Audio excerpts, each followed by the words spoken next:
Welcome to day 340 of our one-year Bible reading plan. Today, we explore Daniel's prophetic visions, powerful images that reveal God's plan for kingdoms and the end times. We also read 3 John, where we're encouraged to walk in truth, support God's work, and imitate what is good. Let's dive in. Daniel chapter 7. In the first year of Belshazzar, king of Babylon, Daniel had a dream, and visions passed through his mind as he was lying in bed. He wrote down the substance of his dream. Daniel said, "In my vision at night I looked, and there before me were the 4 winds of heaven churning up the great sea. 4 great beasts, each different from the others, came up out of the sea. The first was like a lion, and it had the wings of an eagle.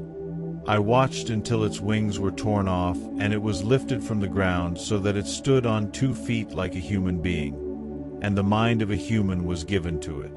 And there before me was a second beast, which looked like a bear. It was raised up on one of its sides, and it had 3 ribs in its mouth between its teeth. It was told, 'Get up and eat your fill of flesh.' After that I looked, and there before me was another beast, one that looked like a leopard, and on its back it had 4 wings like those of a bird. This beast had 4 heads, and it was given authority to rule. After that, in my vision at night I looked, and there before me was a 4th beast, terrifying and frightening and very powerful. It had large iron teeth. It crushed and devoured its victims and trampled underfoot whatever was left. It was different from all the former beasts, and it had 10 horns. While I was thinking about the horns, there before me was another horn, a little one, which came up among them, and 3 of the first horns were uprooted before it. This horn had eyes like the eyes of a human being and a mouth that spoke boastfully. As I looked, thrones were set in place, and the Ancient of Days took his seat. His clothing was as white as snow. The hair of his head was white like wool. His throne was flaming with fire, and its wheels were all ablaze. A river of fire was flowing, coming out from before him. Thousands upon thousands attended him. 10,000 times 10,000 stood before him. The court was seated, and the books were opened. Then I continued to watch because of the boastful words the horn was speaking. I kept looking until the beast was slain and its body destroyed and thrown into the blazing fire. The other beasts had been stripped of their authority, but were allowed to live for a period of time. In my vision at night I looked, and there before me was one like a son of man, coming with the clouds of heaven. He approached the Ancient of Days and was led into his presence. He was given authority, glory, and sovereign power. All nations and peoples of every language worshipped him. His dominion is an everlasting dominion that will not pass away, and his kingdom is one that will never be destroyed. I, Daniel, was troubled in spirit, and the visions that passed through my mind disturbed me. I approached one of those standing there and asked him the meaning of all this. So he told me and gave me the interpretation of these things. The 4 great beasts are 4 kings that will rise from the earth. But the holy people of the Most High will receive the kingdom and will possess it forever. Yes, forever and ever. Then I wanted to know the meaning of the 4th beast, which was different from all the others and most terrifying, with its iron teeth and bronze claws, the beast that crushed and devoured its victims and trampled underfoot whatever was left. I also wanted to know about the 10 horns on its head and about the other horn that came up, before which 3 of them fell, the horn that looked more imposing than the others and that had eyes and a mouth that spoke boastfully. As I watched, this horn was waging war against the holy people and defeating them, until the Ancient of Days came and pronounced judgment in favor of the holy people of the Most High, and the time came when they possessed the kingdom. He gave me this explanation: The fourth beast is a fourth kingdom that will appear on earth. It will be different from all the other kingdoms and will devour the whole earth, trampling it down and crushing it. The 10 horns are 10 kings who will come from this kingdom. After them another king will arise, different from the earlier ones. He will subdue 3 kings. He will speak against the Most High and oppress his holy people and try to change the set times and the laws. The holy people will be delivered into his hands for a time, times, and half a time. But the court will sit, and his power will be taken away and completely destroyed forever. Then the sovereignty, power, and greatness of all the kingdoms under heaven will be handed over to the holy people of the Most High. His kingdom will be an everlasting kingdom, and all rulers will worship and obey him. This is the end of the matter. I, Daniel, was deeply troubled by my thoughts, and my face turned pale, but I kept the matter to myself. Daniel chapter 8. In the 3rd year of King Belshazzar's reign, I, Daniel, had a vision, after the one that had already appeared to me. In my vision I saw myself in the citadel of Susa in the province of Elam. In the vision I was beside the Ulai Canal. I looked up, and there before me was a ram with 2 horns, standing beside the canal, and the horns were long. One of the horns was longer than the other, but grew up later. I watched the ram as it charged toward the west and the north and the south. No animal could stand against it, and none could rescue from its power. It did as it pleased and became great. As I was thinking about this, suddenly a goat with a prominent horn between its eyes came from the west, crossing the whole earth without touching the ground.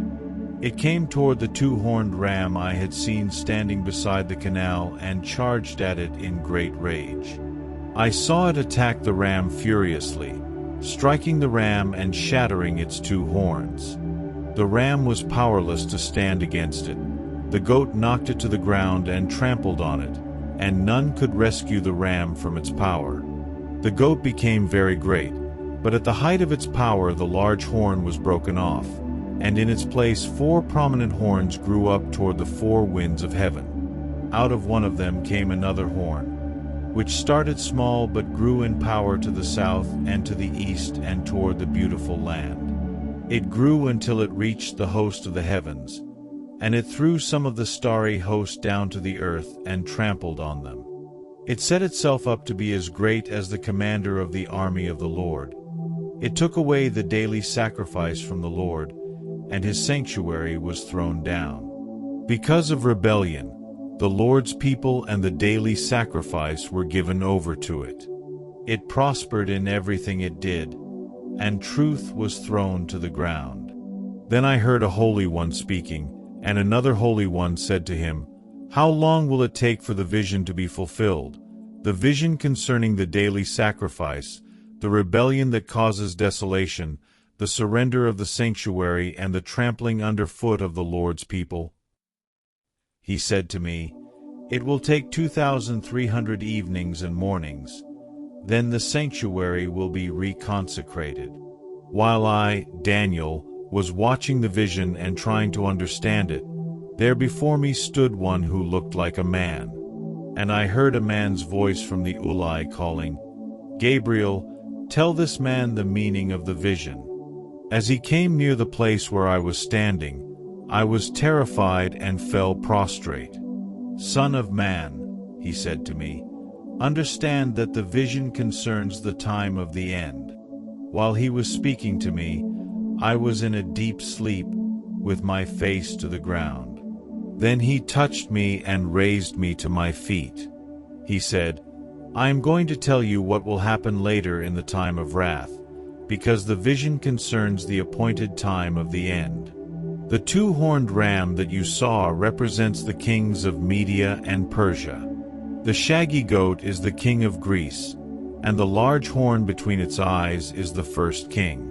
The 4 horns that replace the one that was broken off represent 4 kingdoms that will emerge from his nation but will not have the same power. In the latter part of their reign, when rebels have become completely wicked, a fierce-looking king, a master of intrigue, will arise. He will become very strong, but not by his own power. He will cause astounding devastation and will succeed in whatever he does. He will destroy those who are mighty, the holy people. He will cause deceit to prosper, and he will consider himself superior. When they feel secure, he will destroy many and take his stand against the Prince of Princes. Yet he will be destroyed, but not by human power. The vision of the evenings and mornings that has been given you is true, but seal up the vision, for it concerns the distant future. I, Daniel, was worn out. I lay exhausted for several days. Then I got up and went about the king's business. I was appalled by the vision. It was beyond understanding. 3 John chapter 1. The elder, to my dear friend Gaius, whom I love in the truth.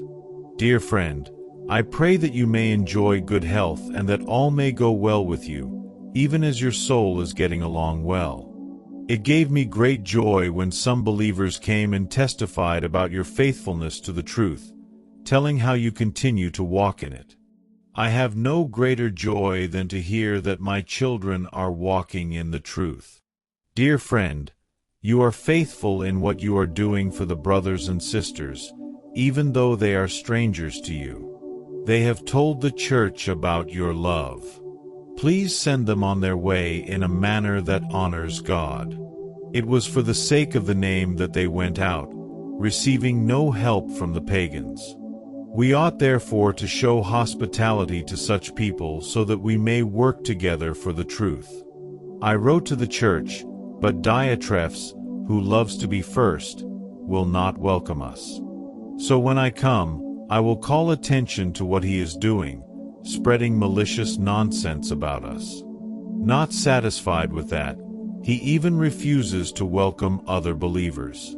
He also stops those who want to do so and puts them out of the church. Dear friend, do not imitate what is evil but what is good. Anyone who does what is good is from God. Anyone who does what is evil has not seen God. Demetrius is well spoken of by everyone, and even by the truth itself. We also speak well of him, and you know that our testimony is true. I have much to write you, but I do not want to do so with pen and ink. I hope to see you soon, and we will talk face to face. Peace to you. The friends here send their greetings. Greet the friends there by name. Thank you for joining today's Bible reading. As we continue this journey, may God give us understanding and courage to stand firm in His truth. Don't forget to like, share, and subscribe. See you tomorrow for day 341. God bless you.